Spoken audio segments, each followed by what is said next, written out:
In today's khutbah, inshallah, I'll be speaking to you about a few ayat that belong to Surah Al-Qasas. Surah Al-Qasas is one of the many surahs in which Allah tells the story of Musa alayhi salam. And a unique part of his life is mentioned in Surah Al-Qasas that's not mentioned anywhere else in this way. And that is the story of how Musa alayhi salam got married. Now, there is no other prophet in the Quran about whom we get the story of how they got married, except Musa alayhi salam. That's it. It's the only prophet. And every story in the Quran has purpose, divine purpose. Allah selectively chose these stories for our guidance. So of all the stories, like there are marriages happening every day, and there are, hundreds of thousands of prophets in history, and several dozen of them have been mentioned in the Quran, and none of their marriages are talked about in the way that the marriage of Musa alayhi salam is talked about. So the wisdom in that is that we should be seeking wisdom about marriage itself from this story. Allah did not just tell us these stories in vain, or not just for interesting facts, but every part of the story gives us some principles, gives us some guidance. And in these next less than 20 minutes, I'm going to share with you some parts of that story and some things we might be able to learn from that story. The first thing to note is that it's a very unusual marriage. What makes it unusual? Musa alayhi salam accidentally, he was trying to stop a police officer from hurting someone, and he got in the middle of the fight and he threw a punch a little too hard, and the police officer died. And I'm fast forwarding, now he is wanted for murder in Egypt. So he's considered a criminal, and the order given to the police is shoot on sight. They're not interested in arresting Musa alayhi salam. They are going to, if they find him, they will kill him and ask questions later. So that's the idea. Now, knowing that, one of his friends told him, in the Quran we learned this, إِنَّ الْمَلَأَ يَأْتَمِرُونَ بِكَ لِيَقْتُلُوكَ, in the same surah, Surah Al-Qasas, that the police chiefs have already made a secret plan to kill you. So don't turn yourself in to the police, because the police have decided there's not going to be a trial. You're not going to court. You're not going to jail. You're going to be killed. They will kill you. So he runs away. فَخَرَجَ مِنْهَا خَائِفًا يَتَرَقَّبْ. He runs away from Egypt. He runs away from Egypt into the desert. And in the desert there are no roads. There's no way you know where you're going. But Allah guided him, and Allah says, وَلَمَّا تَوَجَّهَ تِلْقَاءَ مَدْيَنَ, when his face turned exactly in the direction of Madian, قَالَ عَسَى رَبِّي أَن يَهْدِيَنِي سَوَاءَ السَّبِيلِ, he said, maybe, hopefully, my Rabb will guide me to the most straight path. And he doesn't even know that he's facing Madian. Madian is many, many, many days of, maybe weeks of travel away. But he just turned his face in a certain direction, and Allah just put it in his heart to make this dua, and he went in that direction. Now you know something about the desert. If you go 1 degree off, you might end up making a giant circle. You end up where you started. You will have no idea if you're going the right way or not. And yet somehow he finally reaches, and Allah describes, وَلَمَّا وَرَدَ مَاءَ مَدْيَنَ. So what the background that I want to emphasize is that Musa alayhi salam is number one wanted criminal right now in Egypt. And if you find him, you better tell the authorities. So he escaped the world's biggest superpower right now. 2, he's homeless. He has no job, he has no money, he has no other food, nothing. And he reaches this lake near Madian, and he finally finds a rock or a tree, and he sits under the tree to relax. And when he relaxes, he sees people are bringing their sheep and their goats and their cows, and they're giving their animals water from obviously it's the desert, so very few places that have water. They're going to bring their animals to give them water. And he's watching this scene. So he says, Allah Azza wa Jalla describes, وَلَمَّا وَرَدَ مَاءَ مَدْيَنَ وَجَدَ عَلَيْهِ أُمَّةً مِّنَ النَّاسِ يَسْقُونَ. When he reached the waters of Madian, he saw a group of people, they were giving their animals water. And then he says, وَوَجَدَ مِن دُونِهِمْ إِمْرَأَتَيْنِ تَذُودَانِ. He saw 2 women far away, and they were pulling on their animals. Their animals want to drink, and the girls are not letting them drink. So all the men are giving their animals food, drinking, and the 2 women are pulling their animals back, but the goat wants to drink and is fighting with the 2 girls. So he leaves the shade, and he went up to them and said, "Ma khatbukuma? What's wrong with both of you? What's your story? Why are you doing this?" And so they were tough, and they responded to him. They said, "La nasqi hatta yustir ar-ri'a." We're not going to give our animals water until all the other men and all their animals are done. We don't go down there and we don't want to be alongside these other men, what is Allah telling us? Those men were not very respectful towards women. And if they go down there, they will be inappropriate and they will behave badly towards them. They will harass them. They will, say things to them, behave a certain way. They're protecting themselves by keeping themselves back until those men are done, because they don't know how to be around women. Now Allah Azza wa Jalla is telling us a story about women that are living in a situation where it's very difficult for them to earn a living. They basically work in a farm, they take care of animals, but they live in a society that doesn't respect women. And it's harder for them to make the living than it is for the men. They have to do twice, 3 times the work because they have to hold the animals back. Musa alayhi salam sees this whole scene. He grabs the animals and he gets them food. He gets them to drink. And then he brings the animals back. فَسَقَى لَهُمَا ثُمَّ تَوَلَّى إِلَى الظِّلِّ. So he gave both of those animals the drink, brought them back, and then he went back and sat down in the shade. And he says, قَالَ رَبِّ إِنِّي لِمَا أَنزَلْتَ إِلَيَّ مِنْ رَبِّي فَقِيرٌ. Right? So he says, رَبِّ إِنِّي لِمَا أَنزَلْتَ إِلَيَّ مِنْ خَيْرٍ فَقِيرٌ. Rather, he says, Ya Allah, whatever good you send my way, I'm faqir. I need it. The word faqir means 2 things. Faqir means someone who's bankrupt, someone who has nothing. Faqr also means when your back is broken. If somebody put so much pressure on your back that your back snapped, that means completely helpless. And what is Musa alayhi salam asking Allah? He's telling Allah, Ya Allah, I have no food, I have no money, I have no job, I have no safety, I have nothing. So whatever you give me, I will take it. I will not be picky. I will not say, well, yes, you gave me this water, but I really like apple juice, so I'll wait until I get some apple. He's not going to have this kind of attitude. Whatever Allah gives, in Arabic they say, Ar-Rashi radiya bima rakib. The one who is walking, he'll be happy with any ride. If you're walking 30, 50, 70, 100 kilometers and somebody offers you a bicycle, you're not saying, no, you have a BMW, we should talk. I don't want your bicycle. Whatever you get, you'll take it. So he says, Ya Allah, whatever khair you bring to me, I will take it. But the other meaning of this is also important. Musa alayhi salam felt guilty because he did kill someone and he did escape. And he knows a principle that we learn in the Quran, in al-hasanat yudhibna sayyi'at. Good deeds get rid of bad deeds. So whatever other opportunity to do something good you give me, I will take that opportunity also. Meaning he just saw these 2 girls that needed help, he just did some khair. And he came back and he sat down, and now he's asking, Ya Allah, if there's any other volunteer opportunity, anybody else I can help, let me know, I need the good deeds.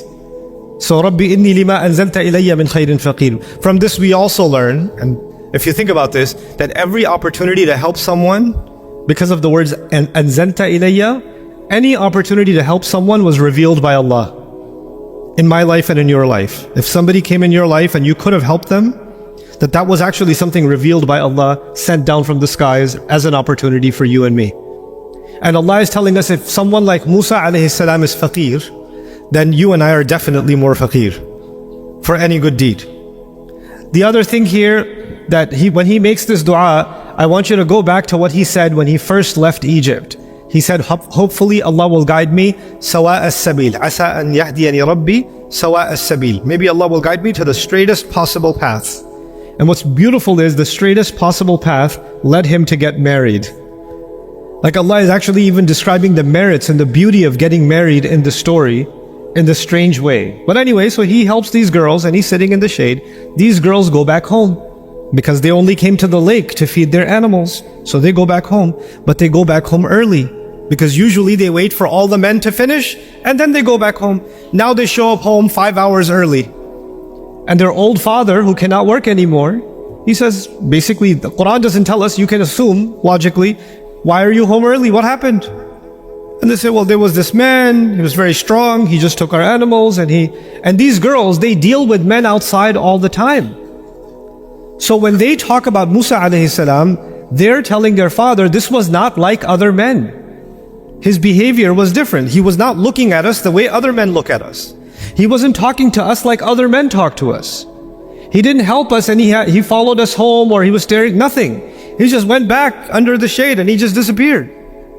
And the father is very intelligent. He knows that he sends these girls out every day for work, in a corrupt society, and if you're living in a corrupt society, finding a good husband for your daughter can be very difficult. You don't know who's who. Everybody's bad out there, and you want to find a good match for your daughter. So even when he hears this description from his daughters, he realizes this is a good man.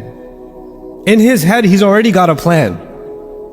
And the father understands his daughter. So the way she's talking about him, he can tell she liked his character also. So what does he do? He sends one of them back to get him. Now, if I'm a father and I have 2 daughters, and I'm going to go get a man, it's safer to send 2 daughters. Doesn't it make sense? Send both girls. But we find in the Quran, فَجَاءَتْ إِحْدَاهُمَا تَمْشِي عَلَى اسْتِحْيَاءٍ. He said one of them. And she came walking shyly.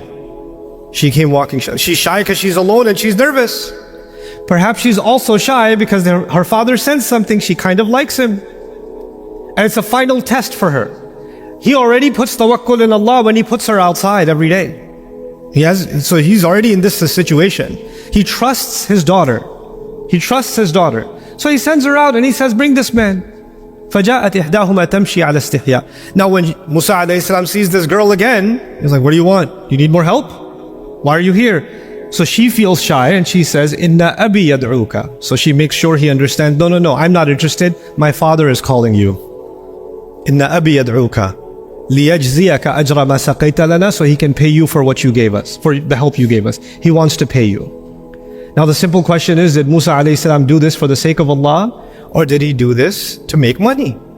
He did it as an act of ibadah. That's what he did. His niyyah was for Allah. But this woman comes and says, my father wants to pay you for your work. Musa alayhi salam could just turn around and say, Jazakillahu khairan, but I did that fi sabilillah. I don't want anything from this dunya. Thank you so much. I'm going to go back and make dua to Allah. Because I did it for the niyyah of ibadah. That's it. But Musa alayhi salam says, sure, let's go get paid. They go. So why did he accept it? Why? Because Allah is teaching us how to understand dua. When Musa alayhi salam said to Allah, Ya Allah, whatever good you send my way, my back is broken, I will not be picky. And when this woman comes and says, my father would like to pay you, he understands Allah just answered his dua. He doesn't need to be more picky. He doesn't need to be more Islamic than Islam. Not saying this is for the sake of Allah, I don't want anything dunya. Yes, I need dunya. I just asked Allah for some dunya. So he goes. And when he goes to the father, he tells the father asks him, what are you doing here, young man? I've never seen you before. They have a conversation. And the 2 girls are also listening from the side. And he says, فَلَمَّا جَاءَهُ وَقَصَّ عَلَيْهِ الْقَصَصِ. When he came to him, he told him the whole story. What's the whole story? I was born in Egypt. I was raised in the palace. I accidentally killed someone. I'm wanted for murder. I escaped the country. I'm a fugitive. I'm an illegal alien. I don't have a visa here. I don't have any citizenship here. I have no job here. I have no money. I am bankrupt. And here I am. So now the father knows that this young man, he's a good guy. He's a good young man. He's honest. But the world's biggest military wants to kill him, and he's homeless, and he's bankrupt, and all of this, and the girl calls the father. The girl says, Ya abati istajirhu. Dad, I love you, give him a job. Dad, give him the girl says to the father, give him a job. The father understood, if he gives him a job, there are 2 young girls in the house and this young man in the house. You can't give him a job. This doesn't work. So she is speaking kinaya. She's speaking indirectly. Give him a job means, can you marry me to him? I know other men outside. They're not good like this man. I like this man. I like him enough. I trust him enough that he can work in this house.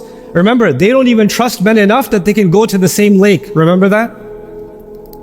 But she trusts this man enough that he can work in this house. And she says it to her father, we can hire him. He can work for us. The father understood the girl. And he goes to Musa alayhi salam. Inni uridu an unkiha ihda ibnatayya hatayn. I want to marry one of my 2 girls to you. Now, think about the marriage proposal. This young man came and said, I am illegal, I'm wanted, I have a criminal record, wanted for murder, I don't have a job. And the father says after 5 minutes, yeah, I think you should marry my daughter, it's a good idea. And he says, the father says, but you have to work for me for 8 years. And if you want to work for 10 years, up to you. You have the choice. You have to work 8 years or 10. Now look at the genius and the wisdom of the father. This is a good man, and a good man is hard to find. But you know what?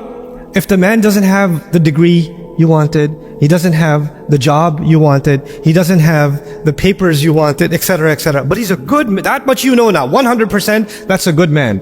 Then all the other things can come from Allah. Goodness, I don't know if that will come from the sky or not. The character is there. All the other things we can help him with. So when he says you have to work for me, he's not asking Musa for a favor, he's doing Musa a favor. Now Musa has a job. Now Musa alayhi salam is married to one of the girls. The father is also happy because one of his girls is married. Now they also have a protector in the house. Everybody benefits. Everybody benefits. But you can imagine that if we were talking about today's society, some Muslim neighbor, hey, so I heard you're getting your daughter married. Yeah. Who are you getting married to? Oh, this guy, he's not from our village. You're getting her married to an outsider? Must be a VIP, some important guy. Oh no, he's just homeless. Oh my God, what are you doing? You have such a wonderful daughter, you're ruining her future. Why are you getting her married to this person? And people talk, don't they? People talk. And when people start talking, people say, I don't know, this marriage he's a good guy, but people are doing too much talking. I don't think we can go forward with this marriage. Right? This is what we do in our societies. This is what we do in our cultures. If we don't make marriage easy, and if we don't make marriage based on the right reasons are character. The right reasons are integrity.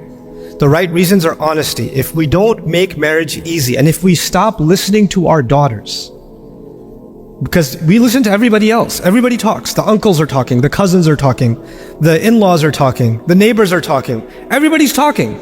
But the one person the father needs to be listening to is his daughter. That's the one person. She's an adult. And the one thing the father needs to be checking is the character. And he tested the character too. He sent his daughter alone. He tested. And he heard the whole story, and nobody comes to the house and says, by the way, and tells the story that Musa alayhi salam tells in order to impress someone. That's not an impressive story. That's a pretty good reason to say, you know what, I think you should leave. So he's seen his honesty firsthand. And so when you find that, then everybody's noise can stay. You make the right decision for your son and your daughter. That's the teaching Allah has given us. That's the beauty Allah has given us in this surah. And so with that, what I want to sort of emphasize is when we make the door to nikah difficult, when we make the road to getting married difficult, then the road to haram becomes easier and easier and easier. And we cannot blame a non-Muslim society, a kafir society, fitna, the media, the internet, TikTok, this, that. You can't blame anyone else. Their job is to make the haram easy. Our job, Muslims, our job is to make the halal easy. So when we make the halal difficult, then we don't get to blame anybody else. We have to blame ourselves. Young men have to become more serious about work and about integrity and about character. Young women have to think more about what kind of husbands they should be looking for. Fathers, in many cultures, it's hard for fathers to have conversations with their daughters about marriage. They just say, oh, he's got a good job, just do it. Yeah, but he's he's smoking weed, he's doing that's okay, I know the family. He'll become better after he has a baby. This kind of nonsense, this kind of idiocy. The Quran came to save us from these kinds of behaviors. So my dua for all of you, especially those of us that are fathers, that our children are able to find good spouses, and Allah makes us a means by which their journey towards marriage is made easy and it's not made difficult. And they can have good, normal, honest conversations with us about what they do want and about what they don't want, so that we don't force them or pressure them into situations that will create fitna for the entire community. Barakallahu li wa lakum fil Qur'an al-Hakim wa nafa'ani wa iyyakum bil ayat.